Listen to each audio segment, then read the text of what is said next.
Hello everyone, welcome back to the workshop. I hope that your new year has started well. Mine certainly has. I've been getting a good bit of time in the workshop and spending time with the family, which is fantastic. In my last video, we were working on the rear end of the Bantam, and I removed the rear wheel and swinging arm. And we had a bit of a look at the parts, but they were quite grubby and they really needed a good clean. I've done that now, washed everything off, and in this video we're going to have a bit of a closer inspection of the parts that were removed. So that's kind of the first part of the video. And then in the second part of the video, you will recall that when I removed the swinging arm, the pin was completely shot, but I had a good second-hand one. When I tried it in the eye ends, it was obvious that the bushes were worn out. So I've ordered some new bushes, but the second part of the video is all about making a tool to press these ones out and to press the new ones in again. So it's just a simple step tool, but it's a bit of lathe work, and I enjoy that, and I think a number of you enjoy watching the lathe work. So hopefully, you know, well, it's not part two, but it's the second part of this video, will be something that you'll enjoy.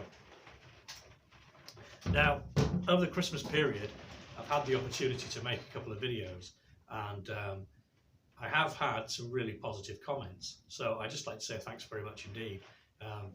It's all the easier to come out and make videos when you think people are actually enjoying them. So please keep up, putting comments on, telling me what you do and don't like, and I will try to make videos that you enjoy. I did have one complaint over the audio on one of my videos, and there's not an awful lot I can do about that because I use an integrated microphone in the camera that I use. But what I'll try to do is enunciate my words as much as possible and not walk away from the camera while I'm talking. So I'll do my best to make the audio as good as it can be. But as I say, it was just one complaint, but if someone's not enjoying it, then I'll do what I can to make it better. Right, let's get on, do some Bantam work.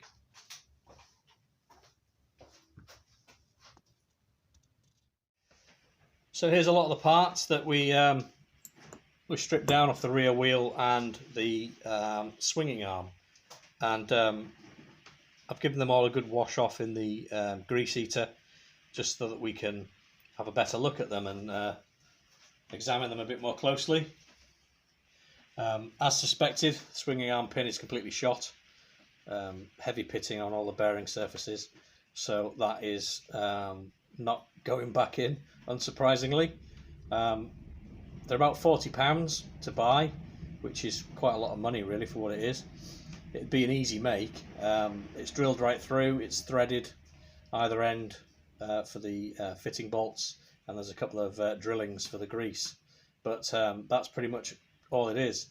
The good news is I've actually got a good second-hand one in my parts stash, so I don't need to buy one, I don't need to make one at the moment, but yeah, that will be going in its place, so that's good news.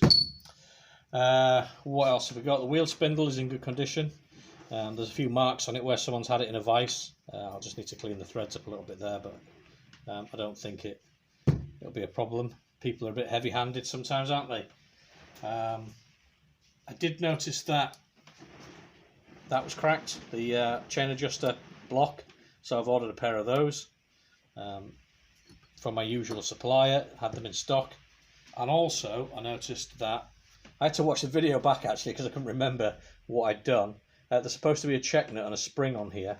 This is the brake rod, and the brake clevis goes on here like that, and there was no spring, so yeah, I've ordered that as well. So moving on with the brakes, the back plate is in good condition. I can't find any faults with that. I've given it a clean. It probably needs a bit more of a clean really, but that's in good condition, although I did notice that the brake cam was a little bit slack in the bore. Not terrible, but if I can find another one, I will order it, but they're quite difficult to find. But with Bantam brakes not being great to start with, I think if we can eliminate any lost movement and any play in the system, will do that. So I'll keep my eye open for another brake cam if it comes along. The brake shoes, I was thinking about having these relined, sending them off to Villiers Services to get redone, but then I noticed that they're quite heavily indented from the brake cam. I mean, not terrible, but I've ordered another set of brake shoes. They're about £16 for a set of Girling shoes, so I've ordered them. I'll hang on to these. You know, we may get them redone in the future, but for the time being, I've ordered some shoes, so they're on their way. That's pretty much it, really. Speedo drive cleaned up nicely. Got all the grease out of it, so that can be re-greased and go back together. And yeah, for the parts on the bench, that's pretty much all there is to tell. Everything sort of degreased, and I checked it over, and that's pretty much all I found. So going over to the swinging arm itself, excuse me, handheld here. I tried the new pin in the bearings, and there was quite a lot of headache, so I've ordered a new set of, if we can get it to focus, I've ordered a new set of bearings for that. So we'll have a nice little lathe job making a mandrel to push those out and push the new ones in. So that'll be a little job for us. And then the tyre. Oh, the tyre. I'm very glad I didn't film that. You don't want to be around me when I'm doing tyres, because I make all kinds of noises and use words that your granny wouldn't like. Yeah, it was pretty much stuck on.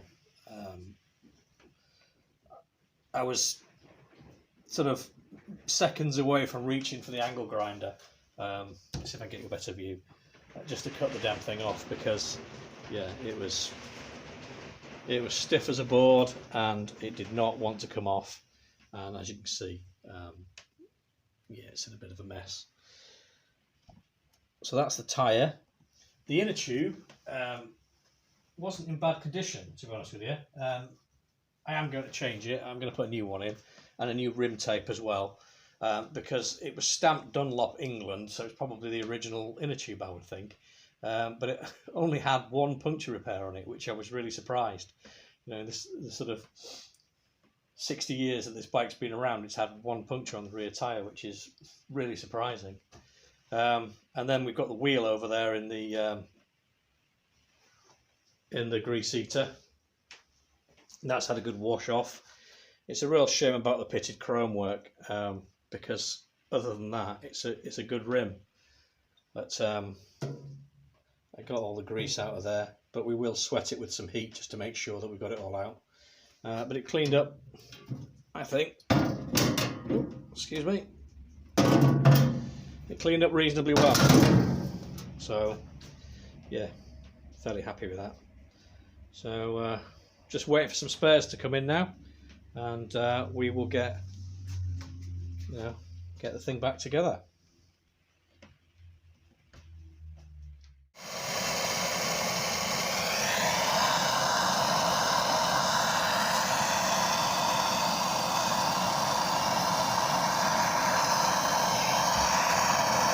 So I'm just sweating out the brake drum now. It's about my third pass, and quite a lot of grease out of it. And when I first put the torch onto it, it immediately wetted up. Quite a lot actually. It all sort of pooled in the bottom of the drum there.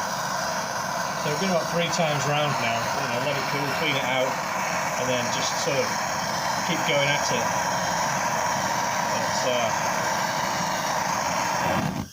Oh.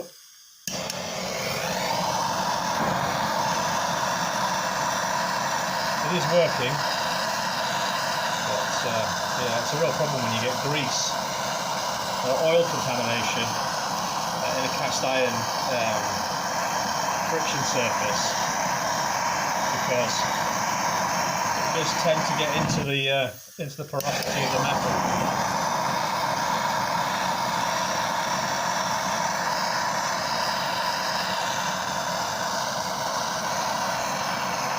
Gas bottle might be getting a little bit low.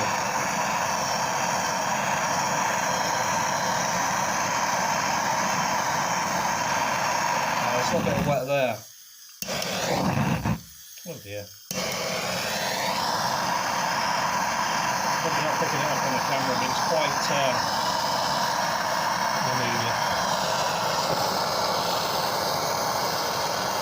area there is much darker. You can see a little bit of wet against the just turn that off. You can see a little bit of wet against the back of the casting. I don't think it's picking up very well on the camera, but yeah, I think we're just about there with it really. I may have to get another gas bottle, but I'll probably do it a couple more times and then give the drum a good scrub out with some Scotch-Brite and methylated spirits or something similar to that. But that's how I'm going to recover the brake drum and make sure that we don't contaminate our new linings. So yeah, hopefully we'll just move you back and get you a better view. Yeah, hopefully we'll be able to get that nice and clean, and when we've got our new linings we won't have a problem with contamination. Well, I think that's the cleanup done on the brake drum. I wasn't getting any more grease out of it, so I stopped sweating it. I've given it a good clean out with some methylated spirits, and I've been around it with some abrasive paper. There is a little bit of a wear pattern in there, but I'm certainly not feeling any sort of ridges or you know, deep scoring. So I think it's going to be all right, quite frankly. I've been through the BSA service publications that I've got, and I can't find any mention of a wear limit on the brake drums. It just gives you the new size, which is 5.5 inches. So I'm just going to do a quick rough and ready measurement and see if it's, you know, if there's much variance from that measurement. I'm just going to do it with the calipers. Just make sure they're zeroed and that they're in inches, and they are. So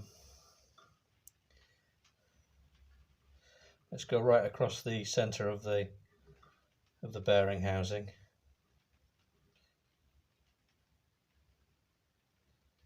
I'm not really getting a very good reliable measurement there. Oh, there we go. I know you can't see that. I'm getting 5499. Just turn it 180 degrees. Do exactly the same thing. Apologise if I'm getting in the way. 5502. So yeah. 5503. So with the sort of rudimentary measurement that we're doing there, we're detecting zero wear. So I think it's good to go back together. So that's another job done, and we'll move on.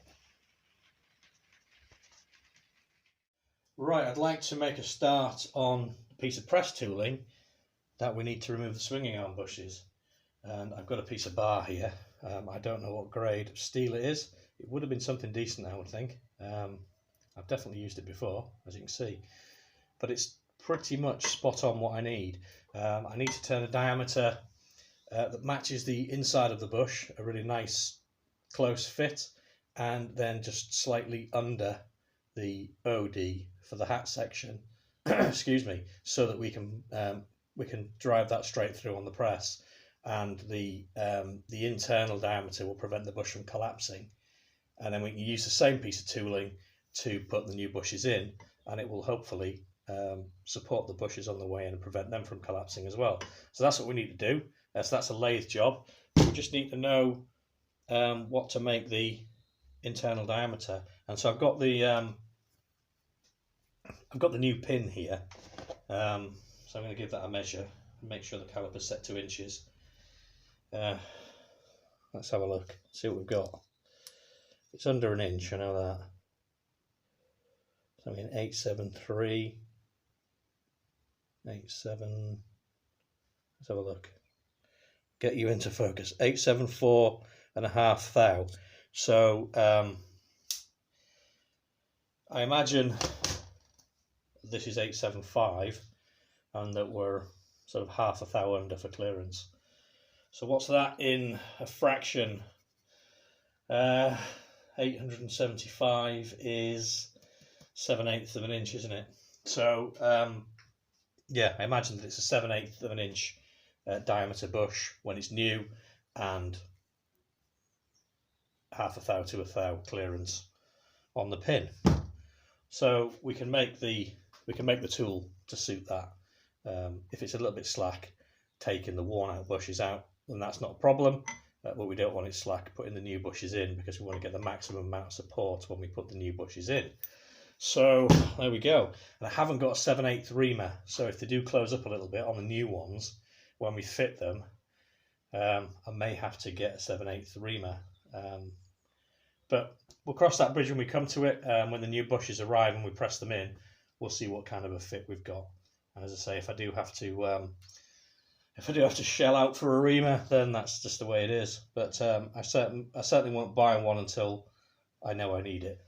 But yeah, next stop over at the lathe, I think.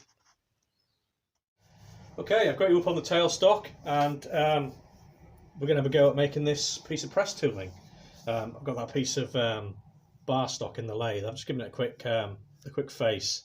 I'm just going to give it another pass. It's quite tough stuff. I think it might be EN21. I seem to remember I had a piece of EN21 which I got for a job that I did for someone. I made some motorbike paddock stand pins for a race bike, and they kept bending. The ones that the guy had, they kept bending, and for whatever reason, he was using, I think it was a front paddock stand, and he was lifting the front of the bike with it, and the original pins kept bending. So I made them out of EN21, didn't have a problem. So I think that's what this is. Anyway, I'm going to stop waffling and we'll take a cut. I've got a light rigged up because the camera view was really dark. So hopefully this comes out okay and you can see. But anyway, enough chat. More turning.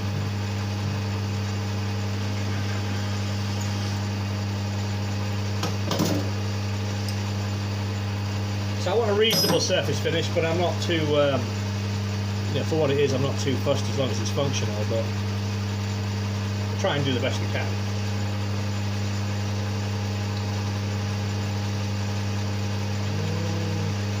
Okay, something's gone wrong with the lathe, on the power feed. What has happened here then?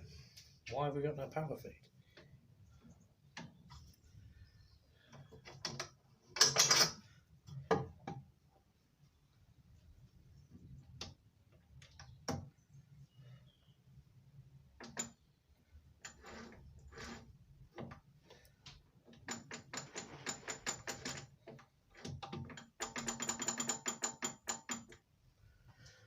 Bizarre. I'll bring you back when I've got power feed.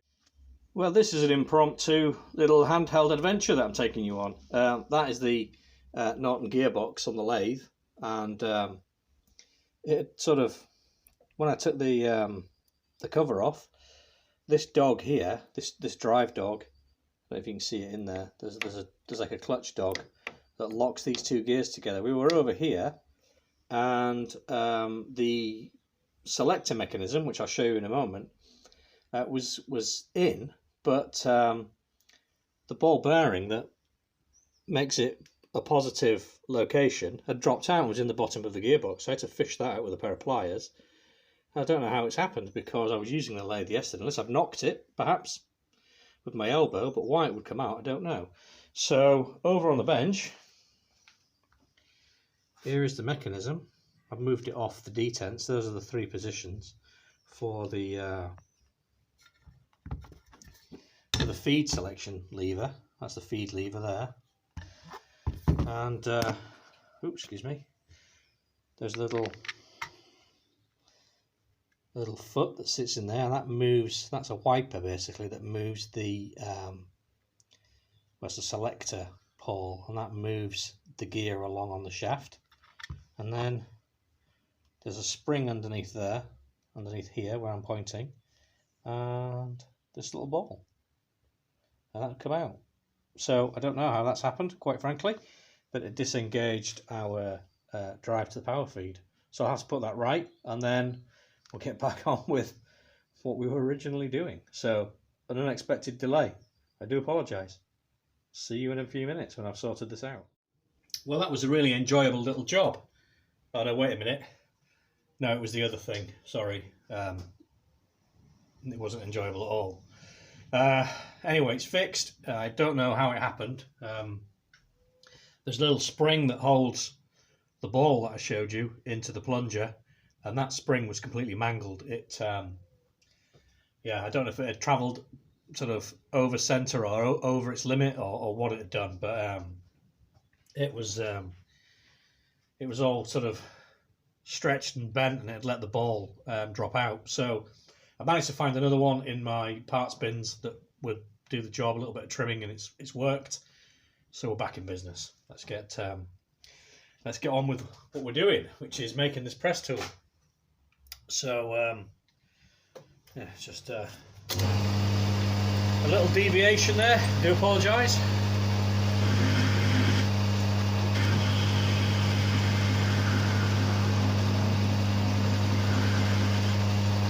Just lock the carriage off.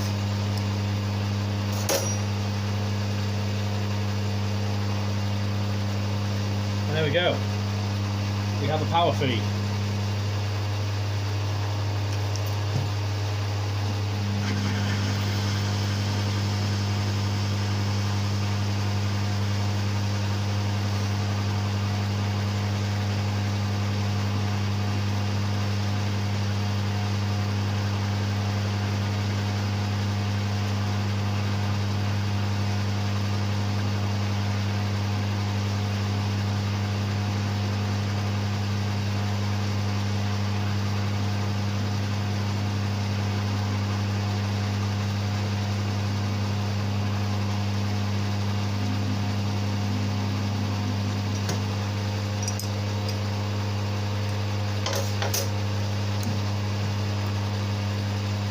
Alrighty, so we're faced off. I'll stick a sensor in it because I just like to do that. It'll probably work quite fine with that amount of stick out, but I generally stick a sensor in, and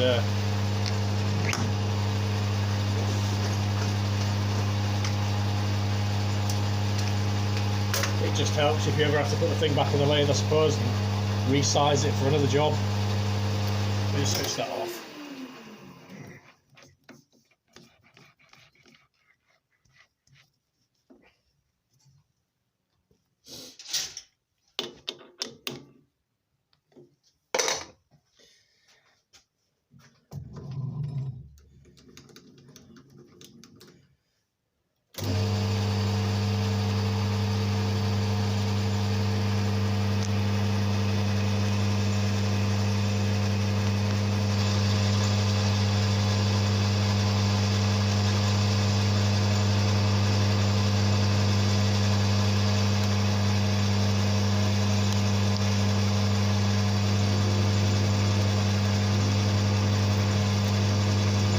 My fingers there.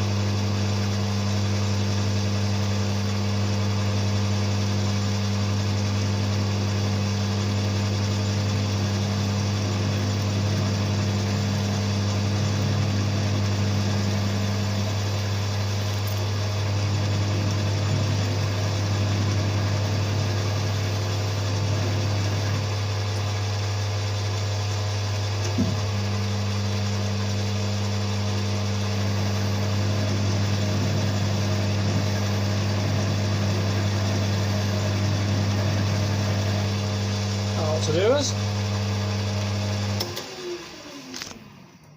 Right, so we're faced off, we've centre drilled, and what I'll do now is I'll mark it up for the dimensions that we want, and it'll be in millimetres. We'll work in millimetres because the lathe is graduated in millimetres. So we need our 7/8 portion for 36 millimetres in length, and that equates to a diameter of 22.22. And then we need our hat section for about 20 or 25 millimeters there or thereabouts, and that equates to 24.5 millimeter diameter. for clearance through the swinging arm eye end. So that's what we'll do. I'll get it marked out for our 36mm length at 22.22. We'll turn that and then we'll finish off. So that's what I'll do now, and I'll bring you back when we're ready to. So you probably realised I was talking guff in that last clip. I do sometimes. It does happen from time to time, quite often in fact. And I've gone and put the major diameter on. So we're down to 24.5 for the hat section diameter, and then I'll blue it up with some die chem, and we'll mark on the length for the internal diameter, the 22.22. So we'll do that now, and I'll try not to get marker dye all over myself. Just slow the machine down. I cleaned it up with a bit of methylated spirits so that the dye would stick.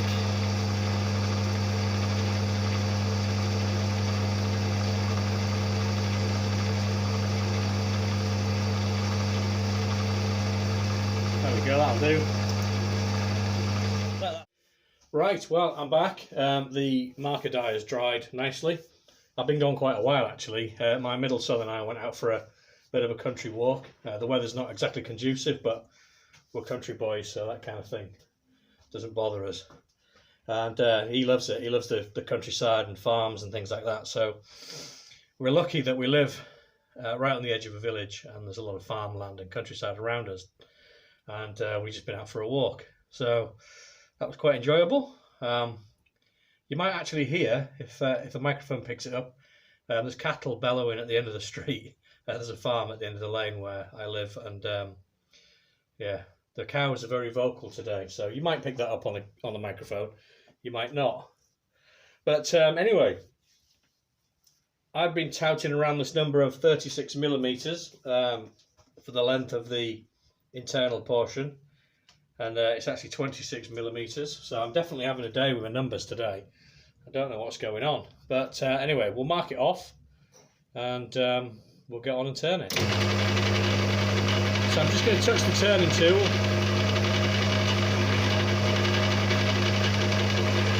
Just touch off on the end of the bar, and I'm going to move you down to see the travel dial. Hopefully we can get the camera in such a position that you can see it. Yep, there it is. There it is. Some light on the job. I'll just zero that off.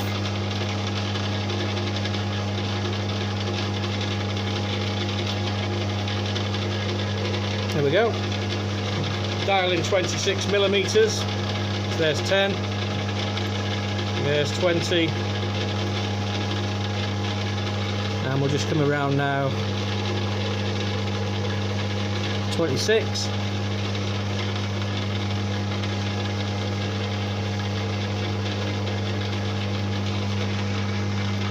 Excuse my hand moving the camera. There you go. I'll just go to put a little line in there so we know where we're going to. There we go. Right.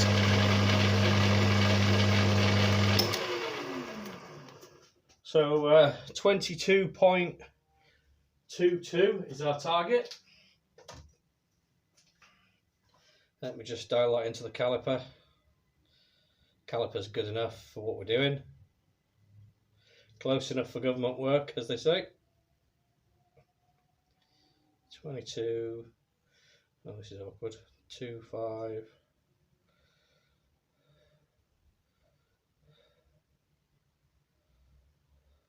Nearly there.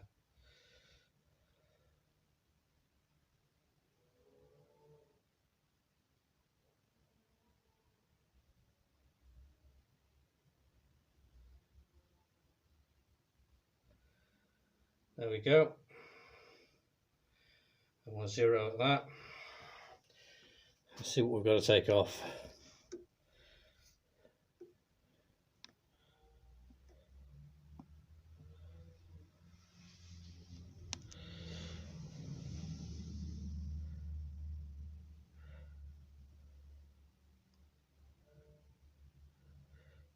226 to come off.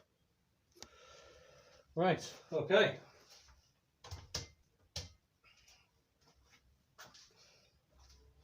I'm not going to subject you to me turning this bar down, so I'm going to do a bit of turning, and I'll bring you back when we're nearly done.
Right, that's the diameter turned. I did it in two balanced, or reasonably balanced cuts.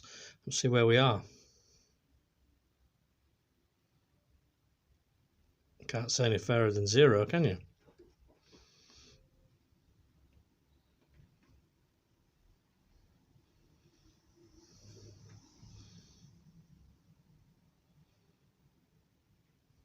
So, right on the money, which is why I love this lathe. It's as old as me, so 50 years old this year, and it still hits the numbers. I keep thinking, you know, I'm going to upgrade it to a larger one, and then, I don't know, it does things like that, and, you know, it kind of really earns its keep, so I'm very happy with that. I think we'll be sticking with this machine for a while longer. Right, I'm going to set up to part off, and then we should have a finished tool. Well, I'm most impressed with that. It parted that off lovely. I used my Kennametal parting blade, this one, which works really well. And yeah, parted it off at 315 RPM, and it was fine. I was using maintenance fluid as a cutting lubricant, and it just chomped through it. So I was more than happy with that. So we'll just get it faced off and just finish it off with a little centre drill.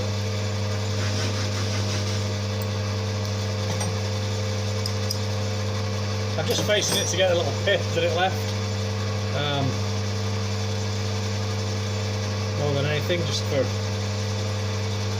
left a nice uniform surface from the parting, but yeah, I just need to get rid of that little pit.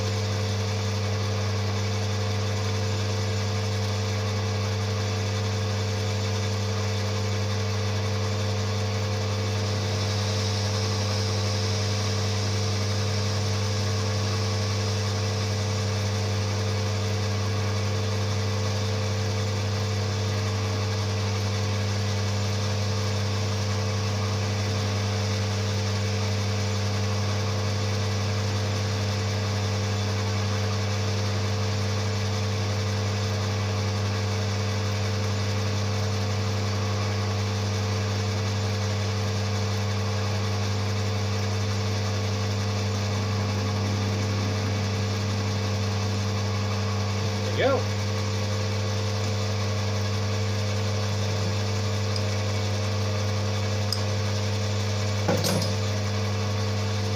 I'll just break the edge.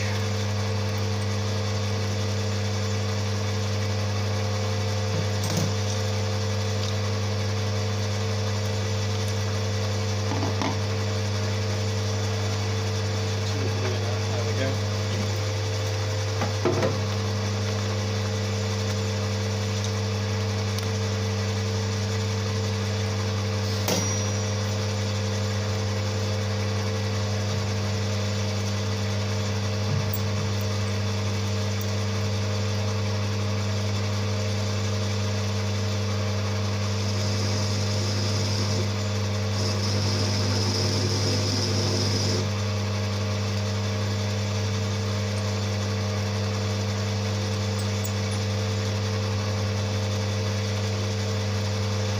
and then we'll centre drill.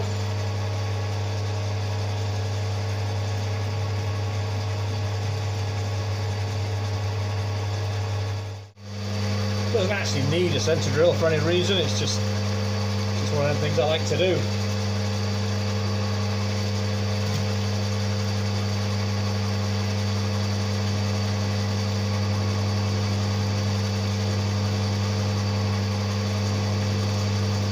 A little finishing touch, you might call it.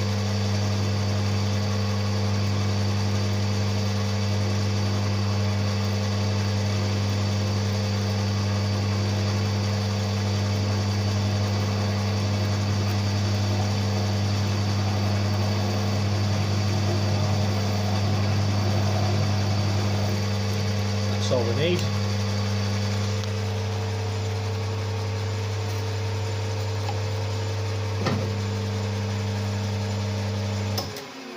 Okay, you can't see a thing.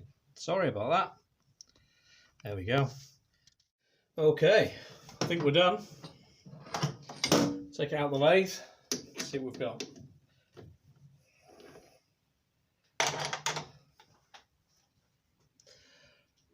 I did put a little lead on that end as well. So we just need to take it over the bench, clean it up a little bit, get all the marker dye and oil off of it, and try it for size. Okay, camera's finally focused on the swinging arm eye end. Here's our tool that we just made. That fits in there lovely. And I can just see, I don't know if you can see that in the camera, you can just see the shiny metal of the bush, the periphery around the tool, which indicates that we'll have clearance to press that out. So I'm happy with that. That will do the job. Now it's a bit slack in there, not terribly slack, you'll probably hear it, but these bushes are quite worn. Let me try the other side. I tried holding it in the vise, but the camera just would not focus, and I want you to see the finished result. And that side's a bit tighter. Again, you can just, I don't know if the camera will pick it up, but you can just make out the periphery of the bush. So we should have clearance. Now, there's one more thing I'd like to try. I've got another swinging arm that the replacement pin, you know, I've got a second-hand pin for this that it came out of. And you might be wondering why I'm not using this swinging arm on the bike. And the reason is because it needs the shock absorber mounts replacing. But I think these bushes are much tighter than the ones on the bike. So, oh, perfect. If I was making a pin, that's how I'd want it to feel.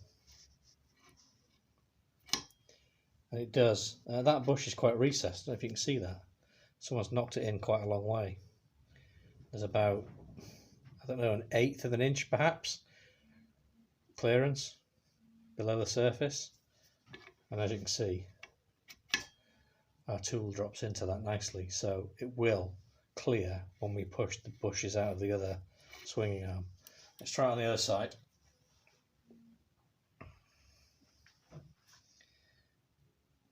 We've done the same with this one as well, look. Slightly recessed. Yeah. Excellent. Perfect. So we have the press tool. Now I don't think we're going to have enough time in this video to press the bushes out. So I think that'll probably be on the next video when the parts come in and we'll use the tool. But at least we have it now and we know it will work. I just wish I had some of that chemical black or bluing just to finish it off and give it a nice, you know, a nice surface finish. I might get some of that at some point, But yeah, we've made a tool, and we can keep that in the toolkit now and use it. Excellent.